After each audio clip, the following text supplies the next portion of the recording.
Sí escuchan la música, ¿no? ¿Sí la conocen?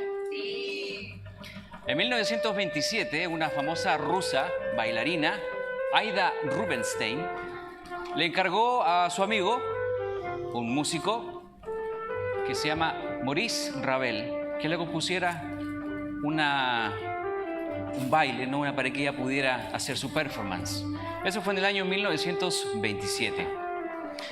Ravel se inspiró en melodías arabescas y españolas, que es lo que estamos escuchando de fondo.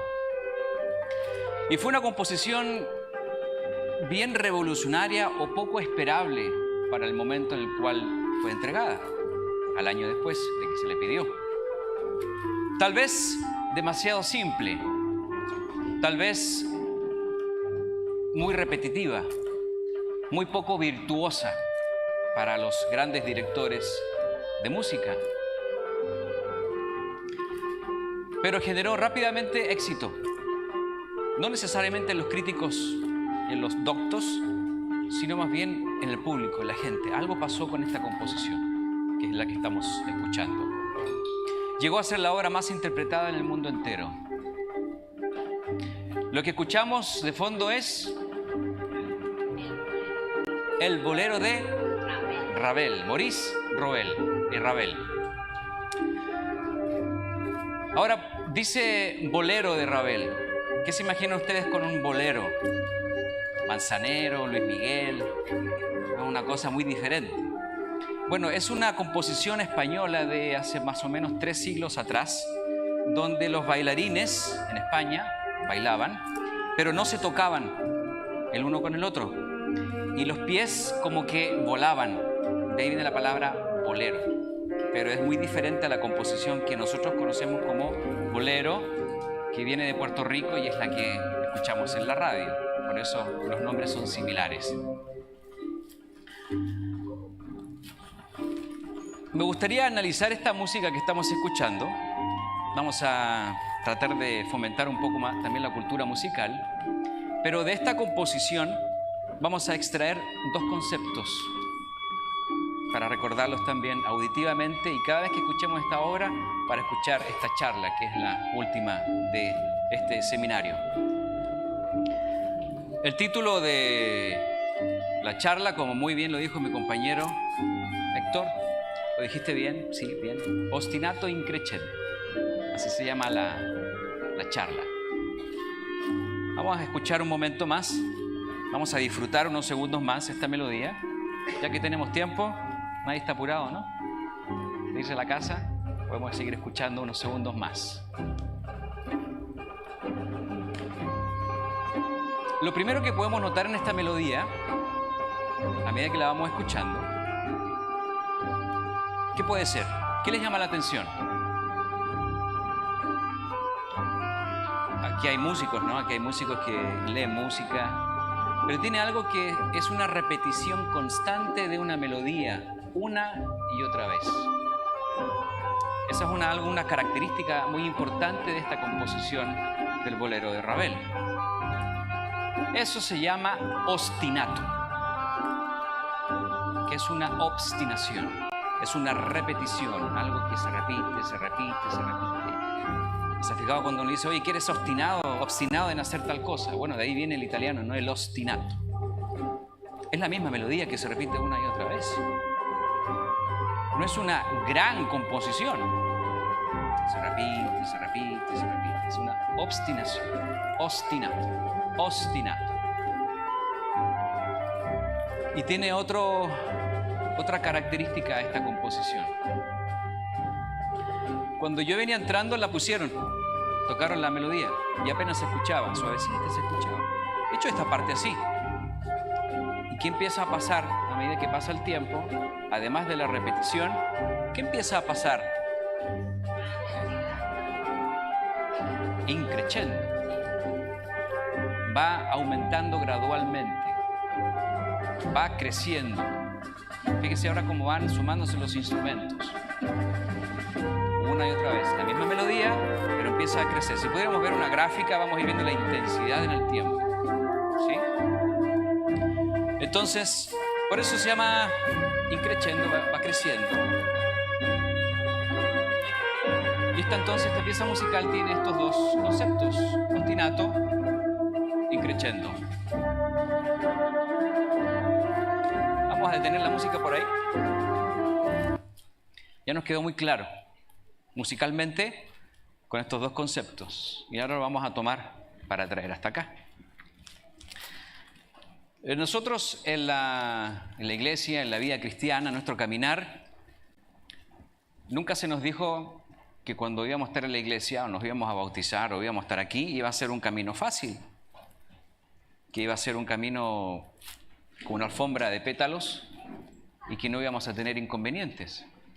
No hay argumento válido bíblico que pueda decir o pueda confirmar eso, al contrario.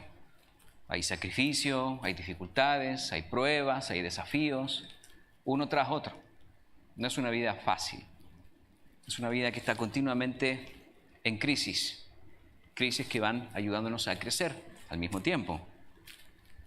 Creo que todos hemos pasado por dificultades. Y los hombres que están descritos en las Biblias, igual que nosotros, han tenido muchos problemas también. A ver cómo está nuestra memorización bíblica. Ahora pues, oh Eterno, te ruego que me quites la vida, porque mejor me es la muerte que la vida. ¿Qué hombre dijo esto en la Biblia? ¿Job? ¿Jonás?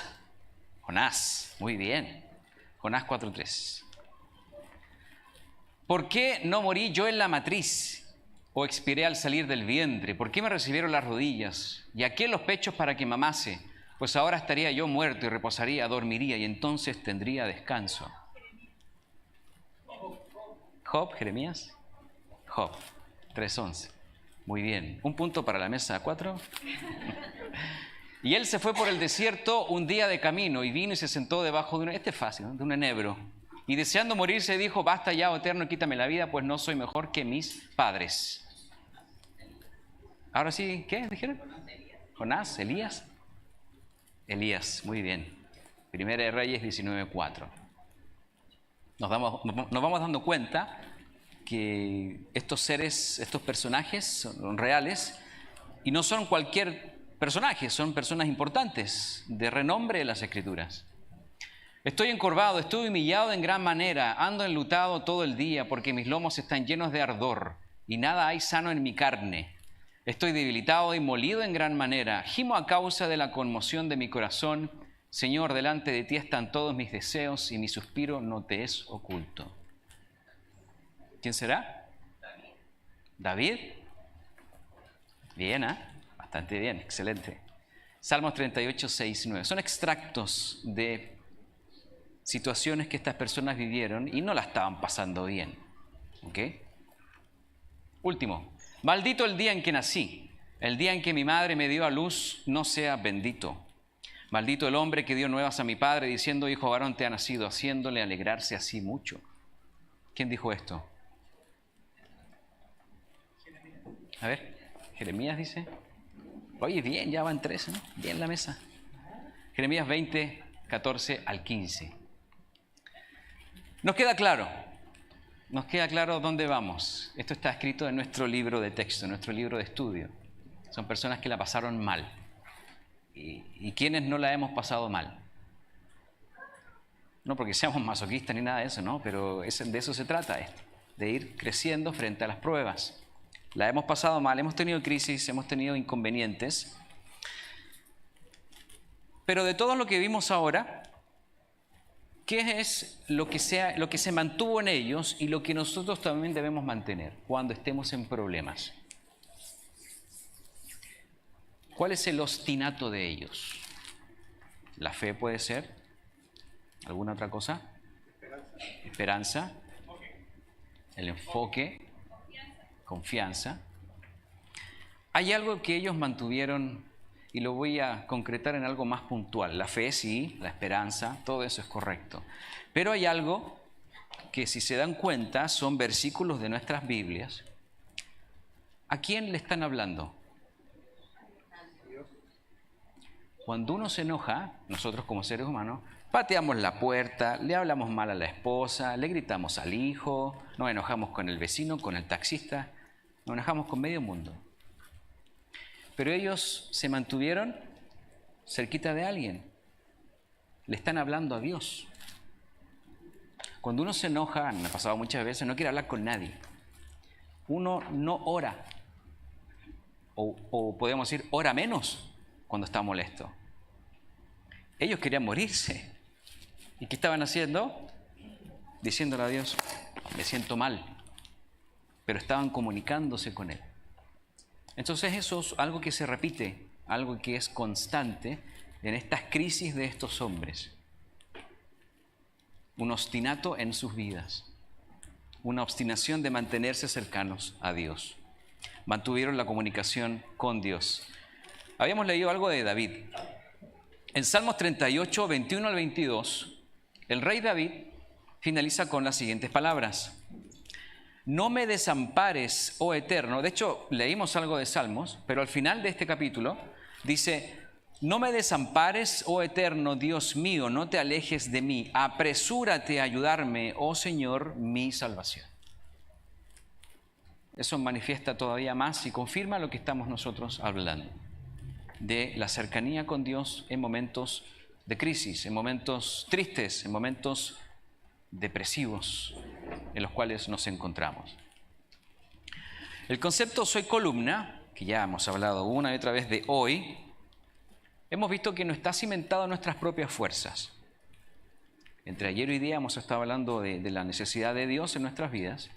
Y la fuerza de una columna no está cimentada en nuestras propias fuerzas. Para ser columnas, como se hablaba en la charla anterior, de ser columnas en la iglesia.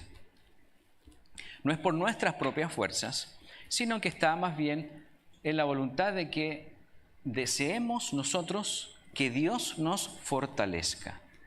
No estamos aquí porque somos fuertes de manera intrínseca, de manera natural o de manera mágica. Nosotros tenemos una voluntad, una decisión de decir, yo quiero que Dios me fortalezca, yo quiero que Dios me haga una columna. Entonces el factor Dios en nuestras vidas y frente a esas crisis es muy importante. Pase lo que pase, debemos mantenernos perseverantes en la relación con Dios, no apartarse, no bajar las manos. ¿Cuántas veces hemos dicho eso? No bajes las manos, sigue adelante, no bajes las manos. Como se hablaba también hace unas 2 charlas anteriores, cuando uno decía, bueno, yo me voy de aquí, ya. No sé dónde me voy, pero me voy, ya no puedo seguir con las manos arriba. Columna es del griego stulos. Estuve hablando un poco de esto de los conceptos griegos de la columna con el señor Saavedra. Significa pilar, base, columna, algo que sostiene el peso de un edificio. Eso es columna. Le voy a relatar un pedacito de una historia que es muy interesante. Cuando salió Israel de Egipto, ellos no eran expertos soldados, sí estaban más o menos preparados para la guerra, pero no eran los soldados de Egipto, no era la fuerza militar de Egipto que salió de este lugar cuando salió Israel. Y salió Moisés con esta nación que se presume, dice ahí Éxodo, que fueron 600.000 hombres de a pie, y se pueden sumar las damas, los hijos, alrededor de 2 o 3 millones de personas que salieron de este lugar. Entonces era un grupo bastante grande. Iban caminando entonces, salieron todos contentos. Un día antes de llegar a la tierra prometida, ocurrió un hecho bien trascendental, y está en la historia. Se le apareció un pueblo. ¿Se acuerdan quiénes son? A ver, don Vicente Josefo, que nos diga. Los amalecitas. Esos odiosos amalecitas se les aparecieron porque los fueron a atacar, ¿se acuerdan? A un pueblo desprotegido. Y entonces está la historia de Moisés, que se sube a un monte y le pide a Josué, Josué, ve a la cancha, no a jugar fútbol, sino que a luchar contra los amalecitas. Yo me voy a quedar acá arriba. Y le dice, Aarón, quédate conmigo, quédate conmigo, vamos a estar aquí. ¿Y qué tenía que hacer Moisés? ¿Quién se la sabe, no? Tenía que levantar las manos. Y empezó la batalla. Levantemos las manos ahora. Quiero hacer un experimento con todos nosotros. Levantemos las manos. No tenemos nada de peso en nuestras manos. Cuando Moisés se empezó a cansar, se le empezaron a bajar las manos. ¿Qué pasaba en la cancha? Los amalecitas avanzaban. Y cuando él mantenía las manos, el pueblo de Israel perseveraba y los amalecitas retrocedían. Algunos de ustedes ya se están cansando, ¿no? No tenemos ni un peso arriba y nos estamos cansando. Lo único que tenía Moisés era la vara de Dios. Y cuando Moisés estaba ya empezando a cansarse, y estaba Aarón a un lado y estaba Hur al otro lado, le trajeron no una silla, una piedra, para que se sentara. Toma asiento, Moisés. Y le empezaron a ayudar. Si usted está cansado, ayude a su compañero. Si alguna de sus manos está cansada y si usted está bien, ayude a su compañero. Ayúdense entre ustedes para que no se cansen tanto. Estamos en ese momento de esa batalla y está Israel con los amalecitas. Y se están ayudando entre ustedes. Eso es lo que estaba pasando en ese momento. Ya bajen las manos, creo que se entendió el concepto. Pero ojo, y elonguen también si quieren. Pero ojo, que no tenemos nada en nuestras manos. Y nos estamos cansando. Interesante, ¿no? Interesante el ejercicio. Así estaba Moisés con sus dos brazos en lo alto. Y esto nos puede ayudar a concretar este tema de mantener las manos en alto.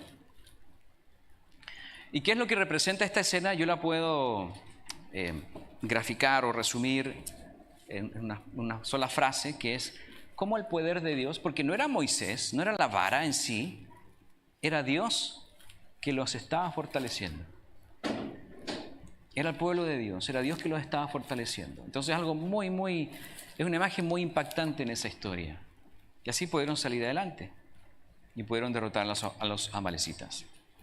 Es como esa columna que sostiene un gran peso en sí, como la imagen del seminario, como un peso invisible que tenemos arriba. Moisés no podía solo, de hecho se cansó. Hoy día también se habla mucho del concepto de columna colectiva. O sea, también implica en este elemento visual y el ejercicio que hicimos, que no podemos algunas veces estar solos cargando la iglesia, porque estamos siendo columnas de la iglesia. Tenemos que ayudarnos entre sí.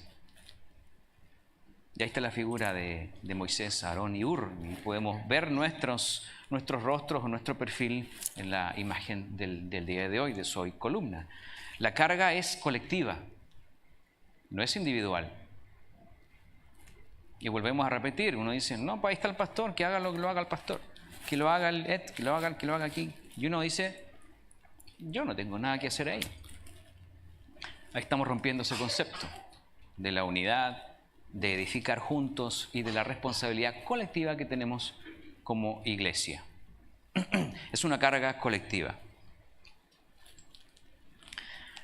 Si la carga la hacemos colectiva, ¿qué sucede? Se hace más llevadera. Es más fácil llevarla de esa manera. Eso fue lo que practicamos. Y quien está ayudando ya no es tan pesado como cuando estaba solo. O sea, tanto como el que está cansado y el que estaba solo es algo que se complementa bastante bien.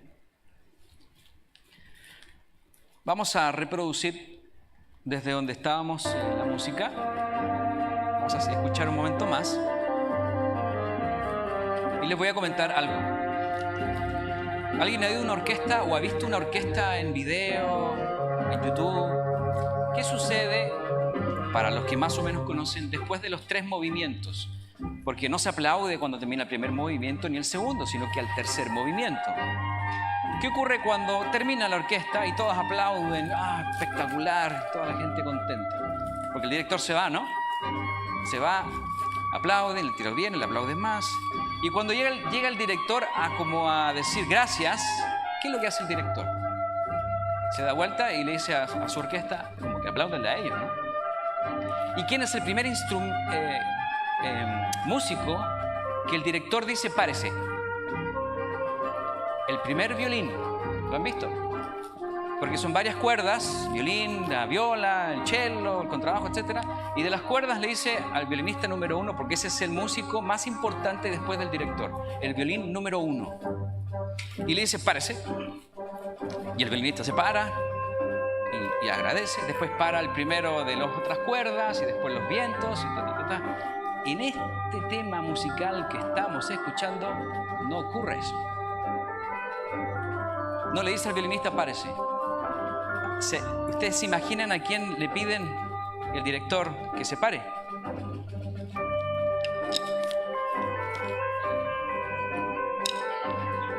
Al percusionista, que está al medio o debería estar al medio de la orquesta. Le dice, párese, porque lo vamos todos a aplaudir a usted. Y el director hace ese movimiento. Y uno dice, oye, pero qué raro, eso no ocurre necesariamente en una composición convencional y de la que conocemos. ¿Por qué es el percusionista?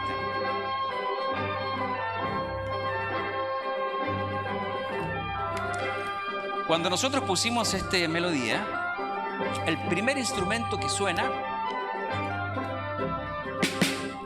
es esta caja que tengo acá, la batería. Él empieza muy sutil, empieza solo.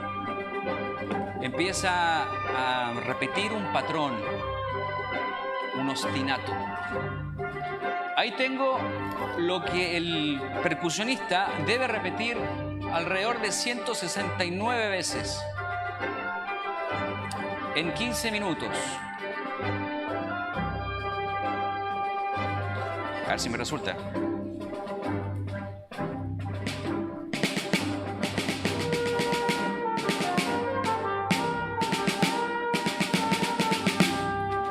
Minutos. Pero no solamente repetir. ¿Cuál era el otro factor? El crescendo. O sea, el baterista o el percusionista inicia muy suave y empieza a crecer, a crecer, a crecer, a crecer, a crecer, a crecer hasta el final. Y él debe mantener y distribuir su energía, su ritmo constante y su increscendo de manera creciendo, creciendo, valga la redundancia, hasta el final. O sea, es un ostinato increscendo. Por eso el percusionista es tan importante. Porque si se pierde el percusionista, todo se desarma. Porque todos están al ritmo de él, al matiz que él va generando en estos 15 minutos. Gracias. Crecimiento. El crecimiento es un principio bíblico que tenemos en las Escrituras. Y hay dos parábolas que nos explican y de fondo está ese principio. ¿Cuáles son esas dos parábolas que nos motivan, nos fomentan a crecer? Talentos y las minas. Muy bien. La parábola de los talentos, Mateo 25, parábola de las minas, Lucas 19. Hay una pequeña variación entre los elementos, ¿no? Las minas y los talentos eran 1, 2, 5 y las minas eran una mina. Pero cuando el Señor se va y les deja esa cantidad de talentos o esa mina, que es una sola mina, después cuando viene el Señor les dice a sus sirvientes, oye, ¿cómo te fue? ¿Qué le sucede al que se quedó con lo que tenía? En las dos parábolas. ¿Qué sucede con el que dijo, no, bueno, yo tenía esto, pero lo guardé en un pañuelo? ¿Qué le sucede a esa persona? No hiciste tu trabajo. En las dos parábolas encontramos ese mismo principio muy importante de crecer, de crecimiento. La persona, nosotros debemos crecer. Cuando entramos a la iglesia, cuando nos bautizamos, y lo hablábamos ayer también, no puede mantenerse por 5, 10, 20, 40 años igual. Tiene que haber un increscendo, tiene que haber un crecimiento. A esa persona no le fue bien porque no le produjo nada, no produjo más minas, no produjo más talentos. Y hay algo interesante que ocurre, no sé si lo han notado en estas dos parábolas, que cuando el Señor le dice, ¿cómo te fue? El siervo le dice, no, lo que pasa es que yo sabía que tú eras un señor muy rígido y muy aquí y muy allá y muy acá. La persona que está dando una excusa se hizo una idea de cómo era su Señor. Se hizo una idea diferente de lo que era su Señor. Yo sabía que eras muy estricto con las cosas, entonces por eso yo como que tuve miedo y guardé lo que tú me diste. Entonces fue una excusa que él puso para no crecer. O sea, él se inventó una figura de su Señor que no era tal. ¿Sí me explico? El Señor no le dice, oye, pero ¿quién te dijo ese cagüín, ese chisme? Yo no soy así, yo soy muy bueno. O sea, ese no era el punto. El producto final es, no tienes más de lo que yo te dejé. Y como resultado, no te conozco. No eres parte de esto. Entonces el principio de crecer, del increchendo, es bastante importante dentro de nuestro caminar. Dice, Señor, te conocía que eres hombre duro, que ciegas donde no sembraste y recoges donde no esparciste, por lo cual tuve miedo y fui y escondí tu talento en la tierra, aquí tienes lo que es tuyo. Mateo 25, 24 al 25. Creo que lo tengo aquí, ¿no? Ahí está. Señor, aquí está tu mina, la cual he tenido guardada en un pañuelo porque tuve miedo de ti, por cuanto eres hombre severo que tomas lo que no pusiste y ciegas lo que no sembraste. ¿Qué le pasó a las otras personas que produjeron? Una historia muy diferente. O sea, ese señor no era como él tenía la idea de su Señor. No era como él se estaba haciendo la imagen de su amo, de su Señor, que es la figura de Jesús cuando vuelva. Ahí están las dos parábolas, Mateo 25 y Lucas 19. La comodidad de no hacer nada es justamente una comodidad peligrosísima. Estas parábolas nos dicen, muévase, muévase, avance, avance. La persona que se quedó con lo que tenía no lo perdió. Porque no creció, se le quitó incluso lo que tenía y lo que regresó, ¿no? Se le quitó, quítale lo que tiene él y se lo vamos a dar a otras personas. No hubo un incremento en su vida, no experimentó un increchendo, ni en talentos, ni en minas. Vamos a reproducir la música de nuevo desde el último lugar que lo teníamos. Y vamos a hacer un pequeño ejercicio, vamos a analizar.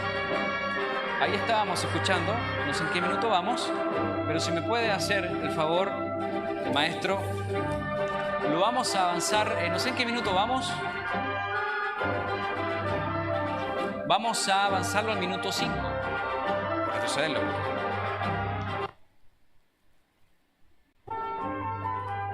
¿Notaron el cambio? Ahora está más suave. Este es minuto 5. Íbamos al minuto 8, me dijeron, ¿no? Vamos al minuto 10, por favor, señor director.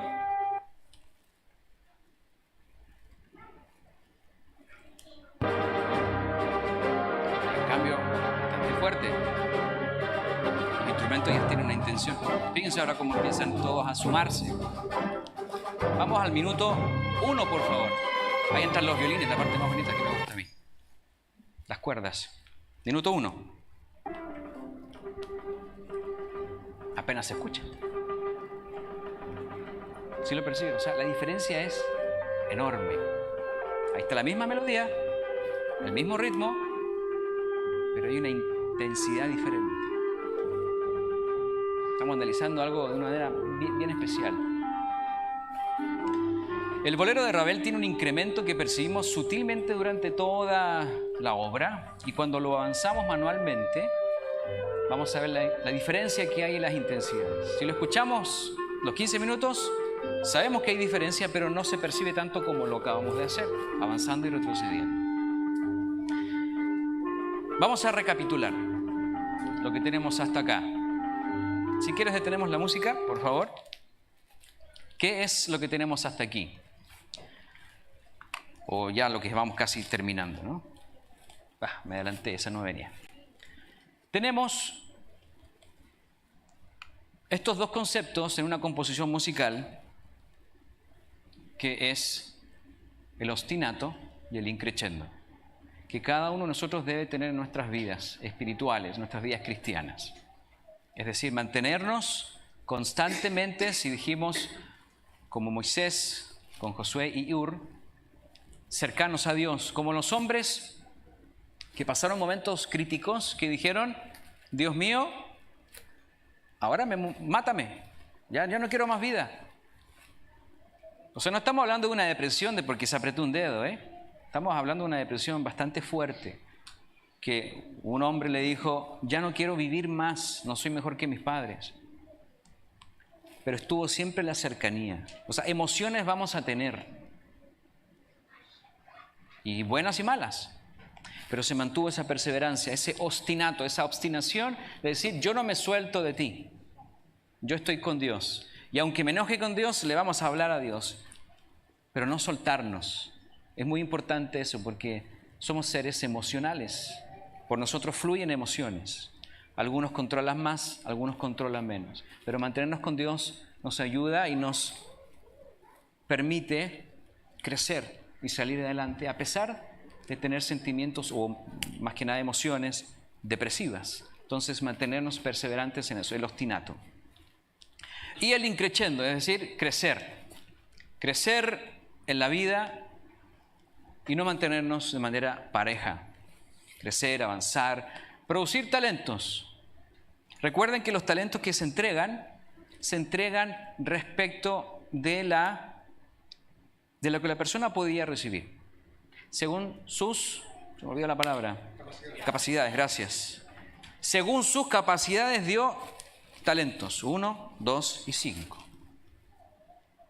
Entonces, no es tan importante la cantidad de talentos.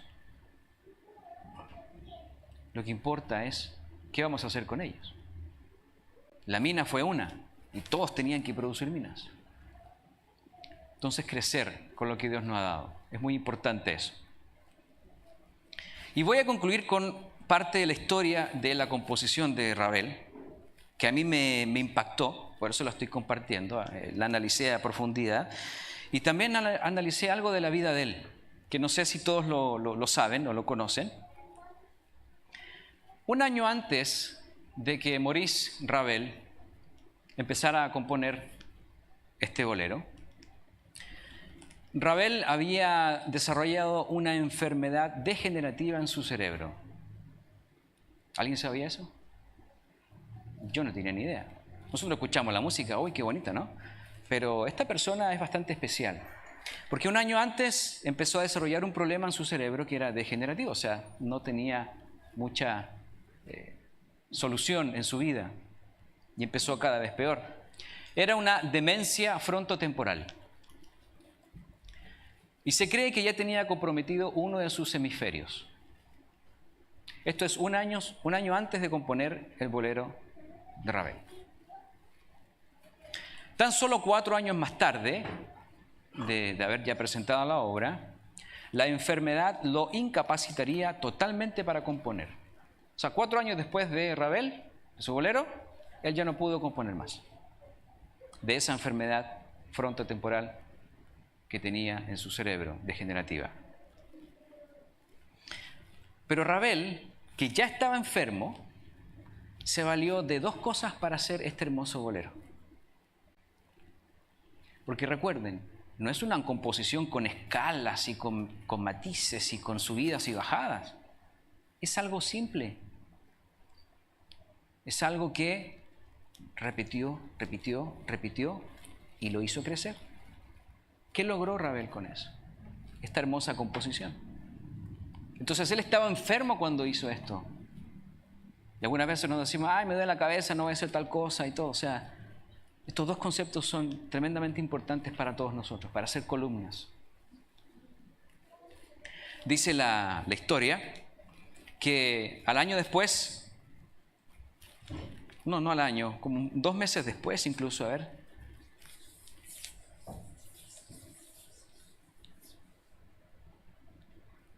Unos meses después, Ravel estaba escuchando la radio y sintonizó una música. Y Ravel dijo, oye, qué interesante esa pieza musical. Tiene el ostinato, tiene el increscendo, y no se daba cuenta que había sido la misma que él había compuesto. Ella estaba perdiendo mucho de su memoria y no se había dado cuenta que él lo había hecho. Eso es lo que cuenta la historia. De hecho, él mismo critica o tiene registro de su crítica de su obra diciendo que era un tejido orquestal sin música. Sus propias palabras. Ravel no dijo, wow, qué cosa tan fantástica he hecho. Una persona que sabía lo que había hecho y era bastante humilde al mismo tiempo. Muy interesante su perfil. Tal vez nuestras vidas no son grandes composiciones. Tal vez nuestras vidas van a ser simples. Tal vez no vamos a tener grandes capacidades para hacer maravillosas cosas. Pero siendo simples, siendo repetitivas, siendo constantes, siendo obstinatas y creciendo también al mismo tiempo, podemos lograr cosas maravillosas. No somos grandes músicos, no somos grandes compositores, ni tampoco artistas, pero con dos conceptos simples podemos hacer algo como lo que hizo Ravel. El bolero de Ravel, a diferencia de las obras convencionales, tiene un solo movimiento. Han visto que las orquestas tienen algunas veces o normalmente 3 movimientos. El allegro, el danzante, el no sé cuánto, 1, 2 y 3. Ravel tiene un solo movimiento. Es una pieza musical que se presenta y dura 15 minutos. Tiene solamente una modulación. Para los que son músicos, la melodía cambia de tonalidad al final. Todo el rato se mantiene en do, si mal no recuerdo. Está todo el rato en esa tonalidad. Y tiene una sola modulación a re. De do a re, sí, a mi, perdón. Y al final, cuando ya se va acercando al final, de todos los instrumentos, que tengo aquí una lista, flautas, clarinetes, fagots, saxofones, cornetas, trompetas, trombones, timbales, arpas, percusiones, violines, violas, chelos, violonchelos y contrabajos, todos los instrumentos tocan la misma melodía. Todos al mismo tiempo. Junto al percusionista, que ya no está tocando como empezó.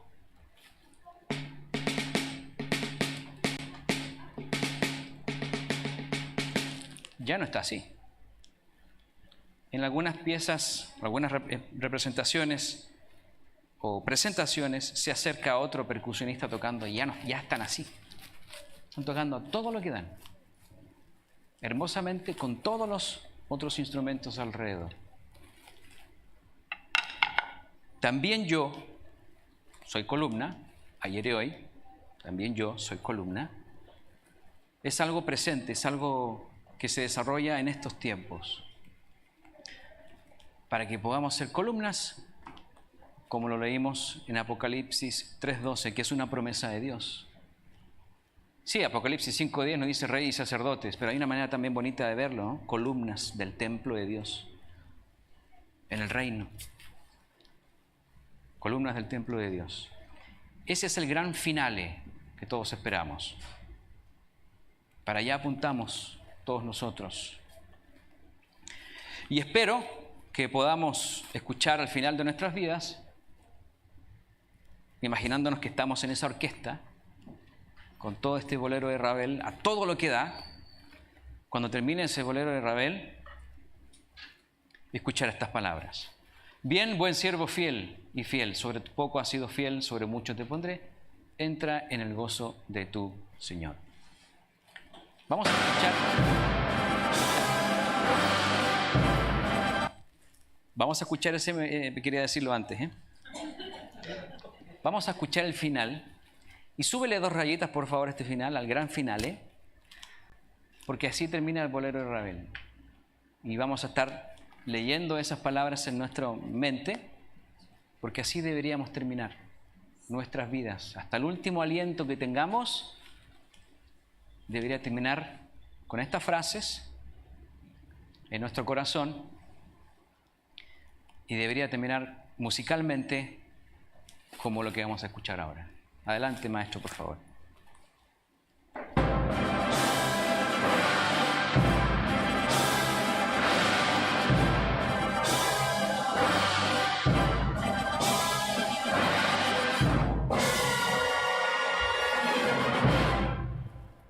Buenas tardes a todos.